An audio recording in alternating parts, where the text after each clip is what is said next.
Hello and welcome to Gypsianmoon, where art meets tarot. This is part 1 of the mini-series for the new moon in Pisces occurring on the 23rd of February 2020. In the part 1, we will be looking into the energy update along with crystals, herbs and oils which will help in this journey of advancements. Part 2 will be a pick a card reading for the energies starting from the new moon in Pisces until the new moon, which will be occurring on the 24th of March next month. Followed by Part 3, a timeless guided meditation inspired by this new moon in Pisces energy will be coming soon. Let us begin. This new moon is occurring at 4 degrees in Pisces. New moons are a time for setting in new intentions, starting a new chapter in life, reflecting on old habits, mindsets, behaviors which are now coming to become a little obsolete, to start new ventures and set in new intentions. It is a time when sun and moon are both in conjunction in the same sign, which are currently in the sign of Pisces. Neptune, the ruler of Pisces, is in Pisces itself at 17 degrees, encouraging you to look at your idealized version and work your way through. Take time to visualize yourself in your full potential. If you can't really visualize it completely, then maybe there are key words that you can relate to, or even feelings that come through, or maybe certain kind of visual that comes in, and this is asking you to go for it. We also have Mercury retrograde in Pisces. All of these aspects are enhancing the mutable energy of the divine feminine vibrations, blending with the ethereal realm. Pisces as a sign is known for sensitivity, psychic powers, imagination, unconditional love, and daydreaming. It will be encouraging us to understand that change is necessary as it is part of the natural world, which also stands true for relationships. Because as a person evolves, so must a relationship, or it too will stagnate. Charged by the Pisces energy, this new moon is coming in as a reminder to examine your current relationships to see if they still feed your soul and help you grow. Do your relationships and other aspects or ventures in life have that substance and bring you joy? Are you able to be your authentic self in your relationships and all the endeavors you have going on at this time? Give yourself the space and permission to determine what you need and what you want, and then decide if it can be found in the current situations and relationships as it exists now. If not, it may be that important time to make some essential changes for your dreams to be realized. Now let's hop on to the other aspects supporting this new moon. Mars and Uranus are trining at 4 degrees in Capricorn and Taurus. 4 as a number gives us foundation, stability, security, assurity, and a fundamental ground to keep building, to take action, supporting our dreams. It brings structure to our take on life. Sun and Moon are at the midpoints of the Mars and Uranus trine, and Sun is sextiling Mars and Uranus too. To further understand all of this, let's break down this with the relevance of number 4. Now the new moon is at 4 degrees in Pisces. It gives us a supporting platform to use our imagination, tap into our infinite potential, connect and be in the presence of the divine. Explore what brings stillness and calmness to our minds. It also gives us the opportunity to set new intentions in alignment of our higher purpose for the higher good, for yourself and the world. This indeed is a very personal time, which will make way for inner clarity, connectivity by tapping into your compassionate side. Mars is at 4 degrees in Capricorn. It shifted from Sagittarius into Capricorn on the 16th of Feb. It is passionately charged up with the expansive Yang energy, and we spoke about it in the previous full moon in Leo energy update video. And this charged up Yang energy can sometimes lead to impatience too, and we need to be a little careful about that. Now, as Mars shifted into Capricorn, it is becoming a little cautious and less combustive. It aims at cautiously expanding the scope and horizons without taking too many risks, giving us a chance to set in new intentions for the long term while bringing our focus on the next steps or short-term plans as well in the way of achieving our long-term goals.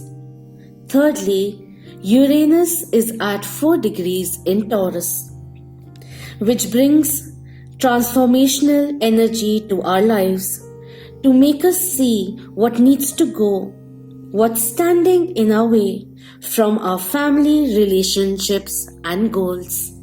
Uranus is associated with life force energy, tapping into our Kundalini energy through meditation, breathwork, yoga, and other methods for the energy shift to occur and to awaken our visionary selves, giving way for higher consciousness and quantum leaps in our evolution. This may be a time where you start realizing your full potential and think about what can you bring to the world. If you are interested in the Merkaba Kundalini Twin Flame Energy Activation, there is a guided meditation for the same. Moving forward, Mars and Uranus trine raises the desire for independence and fresh starts, giving you extra boost to break free from the mundane routines and makes way for unique opportunities to come your way. Some may even experience a burst of energy, creativity, and instinct. Enjoy the stimulation through experimentation in relationships, projects, and otherwise. We have to also keep in mind anything started during Mercury retrograde is usually short-lived. But we can at least get new projects to a stage where the initiative is no longer required. Thinking and planning is the way to go ahead, as this is a very exciting time indeed, or perhaps the need of a much required break. Now, lastly, Sun's sextile with Mars and Uranus brings a sense of individuality and brings our focus towards our personal space, into our internal world, towards self-preservation and nourishing the soul. It draws our attention towards our health, appearance, and well-being too, giving a major boost to your self-confidence, vitality, physical strength, and courage too. This unique energy brings in self-expression, openness to change, pleasant surprises, and stimulating encounters, which is also supported by the Venus and Jupiter square, which makes love quite abundant and exciting too, making it a good time to try different things and express yourself with flair as well as care. The care part is being added thanks to the Mercury retrograde, about which we will be talking very soon. And there are some do's and don'ts enlisted in the description box below. Check it out if you want to do so. So, if you're looking for love, know that you deserve it.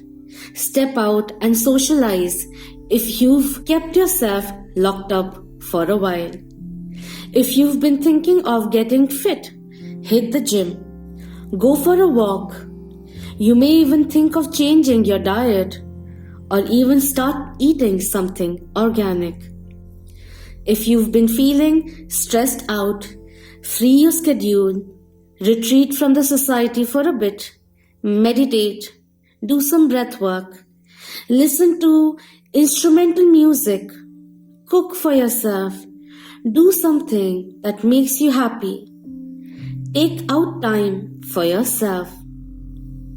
Use this sexy, exciting and sporty time to bring new opportunities, to tap into your talents, to reach or go towards your full potential, while choosing ways for cautious expansion. Now let's hop on to Mercury retrograde. It started on the 17th of Feb and will be going on until the 10th of March. And its post-Mercury retrograde shadow period will be going on until the next new moon in Aries in March. So Mercury retrograde is in Pisces. It will be asking you to dive deeper beyond the mental boundaries, since Mercury is related to communication, mental activity, technology, and traveling too. It will be purging you to go into the spiritual dimensions, to get intuitive, psychic, and inspirational information, to charge your creativity and imagination. Daydreaming and also keeping a dream journal will be very beneficial to understand the inspirational insights and messages coming from the higher headquarters from the divine. This is a really good time for self-preservation, meditation, reflection, healing, closure, and completions, as small rewards also could be coming through. You're being given the opportunity to bridge any gaps between your thoughts and your feelings, to further understand what you are paying attention to in your life, and where do you wish or see yourself going towards. Use your intuition during this time and be aware of how are you communicating with the world and also inside. May your Mercury be more Freddy and less retrograde as you experience flashes of insight. Now let's hop on to the crystals, herbs and oils which will be very beneficial. I will be talking about a few, and apart from those, there are a few more which you can utilize and will be listed in the description box. You may also use these crystals, place them around yourself, or even channelize them, energize them with the guided meditation of part 3. First up, we have Angelite, one of the stones of awareness, representing peace and brotherhood. It facilitates conscious contact with the angelic realm. It enhances telepathic communication and enables out-of-body journeys while still maintaining contact with everyday reality. It helps you to speak the truth and be more compassionate and accepting, especially of that which can't be changed. It brings in a lot of support and opens a channel, a portal for you to connect and communicate with the angels. This is a very, very nurturing stone. Next up is citron, which is a powerful cleanser and regenerator, carrying the power of the sun. This is an exceedingly beneficial stone. It is warming, energizing, and highly, highly creative. As one of the stones of abundance, it teaches how to manifest and attract wealth, prosperity, abundance, and success. It imparts joy, wonder, delight, inspiration, and enthusiasm. It raises self-confidence, enhances concentration, revitalizes the mind, promotes inner calm so that wisdom can emerge. This works wonderfully for sacral, solar plexus, and crown chakras too. Another really beautiful stone is carnelian. Its orangish reddish energy brings in vitality, energy, confidence, creativity, and knowingness. It has many health benefits too, especially for females. It helps healing the sacral chakra, bringing in inner empowerment, inspiring you with creative ideas and the will to move forward. Now, in addition to the generic healing properties of agate and chalcedony, the blue lace agate is a very cooling and calming stone, endowing us with a sense of peace and tranquility. A powerful throat healer, it assists with verbal expression of thoughts and feelings, which will be very beneficial during Mercury retrograde and so on. It's a great nurturing and supportive stone, neutralizing anger, infection, inflammation, and fever too. Helps to strengthen and accelerate repair in our body too, while channeling in positive energies. Since we were talking about throat, turquoise is also known as the stone of communication, expression, intuition, and wisdom. It is really used by Tibetans and Buddhists too, as it is known as the talisman for good luck, success, money, fame, and creativity. It assists in healing migraines, headaches, throat, ears, and respiratory system too. It helps detoxify negative energy out of the system.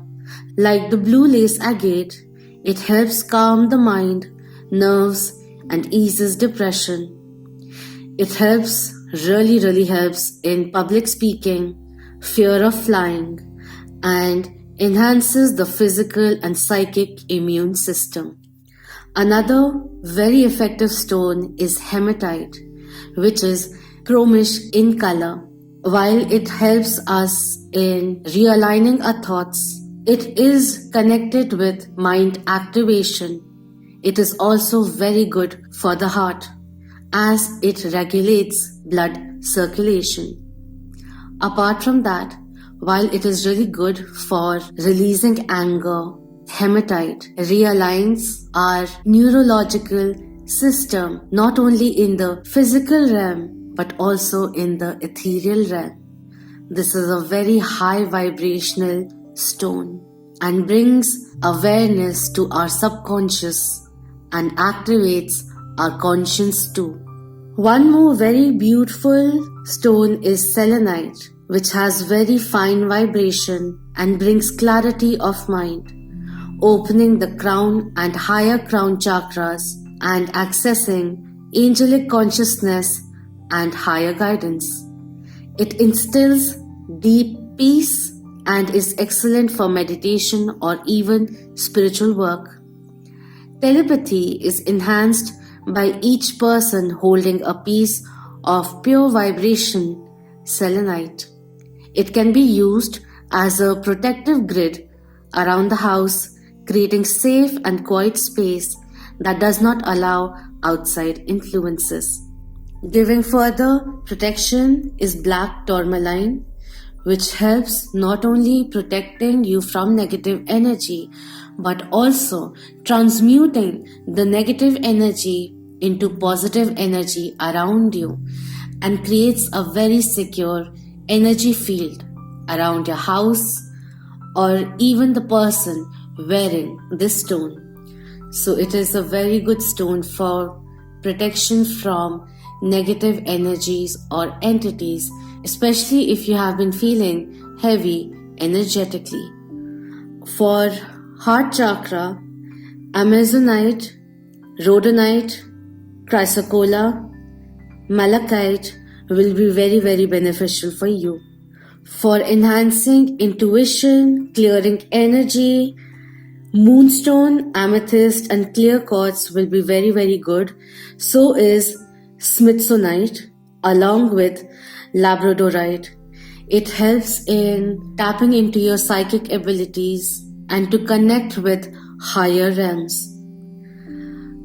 As for the solar plexus chakra, if you are interested, because during this time it is getting really, really enhanced, even bronzite, amber, yellow topaz, yellow aventurine will also be very beneficial for you, along with citron. And in case you have one of these crystals with you, then during the part 3, make sure that you keep it near you during the meditation. Alright? So let's hop on to the herbs and oils. You can use them as they are, like in herb form or even in oil forms for aromatherapy or even steam bath. Apart from that, you can use it for herbal tea or use it as a face pack or along with your bath salts, whatever you want, alright? So let's just quickly go through them because this one is getting a little long. Okay. So first up is lavender. We've spoken about it previously. I don't remember which one, but we did. But this is really good for calming the nerves. It enhances your intuition, helps you relax enough, calm your mind enough so that you can tap into spiritual realm. Even helps in meditation because then the excessive thoughts start going out. You can bring your focus onto clearing your mind space too, and it really helps in your sleep as well. Reduces anxiety too. Next up is chamomile, which is very similar to lavender, which is why for my solar plexus chakra herbal tea, I've blended the two to make the herbal tea. This one is really good for digestion as well, for clarity. People use it for divinity too, and to increase creativity within themselves, to enhance confidence as well. Very healing, nurturing energy which comes through with chamomile as it relaxes the body quite a bit. There's also jasmine, which is very good for heart chakra, very good for the body as well. People have it as green tea, jasmine tea, that is quite popular. Apart from that, it is a very good cleanser, detoxifier too, and it is used for third eye and also for crown chakra activation too during aromatherapy. I've used it in my upcoming soaps too. Next up is lotus. It in itself, just imagine a lotus growing. It rises from the mud, irrespective of wherever it is, whether it is a lake, it is a pond, it will still come up and it flourishes. It is associated with goddess Lakshmi and Kuan Yin as well, and Tara Devi too, and is really good for the crown chakra activation as well. Next, I have one One of the last flowers that I have is hibiscus, which is really good for the skin. Like, to drink it also is very good, and also to put it on your face and hair, it's really good. But yes, in terms of the intake as herbal tea, if you're pregnant, then it is not really advised to have it during that time. But overall, this has a very relaxing, detoxifying effect also on the skin, as it helps reduce blemishes too, and any kind of skin irritation as well. You can also use tea tree oil or even eucalyptus, because it is very beneficial for relaxing, awakening, tapping into the spiritual realm. Apart from that, it gives you security, confidence. It helps in grounding as well. It also has a lot of heat. So in case you have a cold or a certain kind of congestion, when you take steam, adding 1 drop of this oil, essential oil, will really help clear the whole system. Next up is peppermint. While it is very good for the throat, in a way, it brings in a little bit of freshness. Like the way it smells, it even triggers that refreshing vibe in one's conscious mind. It is in fact very good for calming, releasing stress, bringing in a little bit of excitement, awakening the mind as well. Sandalwood and cedarwood are also really good if you want to ground yourself, bring in that security, self-confidence. These two are very nice. Cedarwood has a really special space for me, because it takes me back to hills or lodges which were made of teak or old wood, and it just takes me to a very nice cozy place. So maybe it may help you take your mind off from where you are by just smelling these in essential oil form, perhaps. Sandalwood is really good. It's really good. We even use it as a tikka, wherein the sandalwood powder or even the sandalwood is mixed with a little bit of water, for the lack of words, and then we mix it and put it on our almost the third eye chakra place, because in a way it is considered very auspicious. But apart from that, it brings in a lot of calmness, especially those who can be easily angered as well. And I completely forgot, with this anger management, there's pearl also, which is really good for calming the nerve, getting creative, getting in touch with your feminine side as well.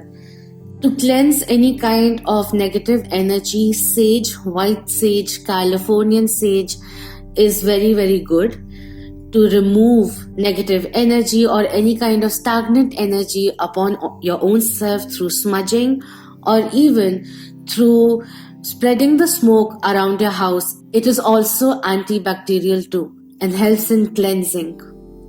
Lastly, I would say camphor. I love camphor. It gets me to a very peaceful space, especially if I'm feeling very agitated.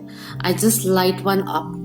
If you don't like it burning because of the black smoke that may come in, with your diffuser, you may crush it a little and add a little bit of water, more of water, and put it on your diffuser or whatever lantern. If you have that kind of aromatherapy lantern you have, whatever works for you. But these things are very beneficial. Camphor is used in pujas as well, which are sacred fires where prayers are chanted. I have it in my candles, which are used as negative energy repellents. All of these things will be coming in, but anyways, that is that. Alright, so I have almost covered all the things that are coming through. So that is that. You may like to check the extra ones that I have mentioned below. Now let's go on to the last section, or rather, the overview. So what do we understand during this new moon in Pisces phase? It asks you to use your spiritual gifts, bring in the high quality frequencies unconditional love and oneness with your higher self and the source. And allow yourself to emit that energy into the world outside. Use the positive energy and abundance available to you now while striving for harmony and more satisfaction in life. Plant new seeds and achieve them. This phase will give you opportunities to connect with the emotional and spiritual worlds, to bring in new perspectives and even clarity. For some, it may be that eureka moment where they realize their life purpose too. As flashes of insight and creative new ways of doing things will be leading you towards revelations and new discoveries. Bridge the gap between who and where you are and who and where you want to be. Bring love and light into your heart. Thank you so much for being part of this energy update, and I will see you again in the following parts. If you enjoyed this reading, then please do hit the thumbs up and subscribe to our channel if you haven't already. And for those who are part of the Moonian family, thank you so much. I love you all so dearly.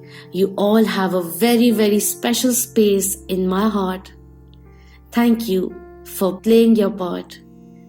Until next time, Om Namah Shivaya. Keep that vibe high, my lovely Moonians.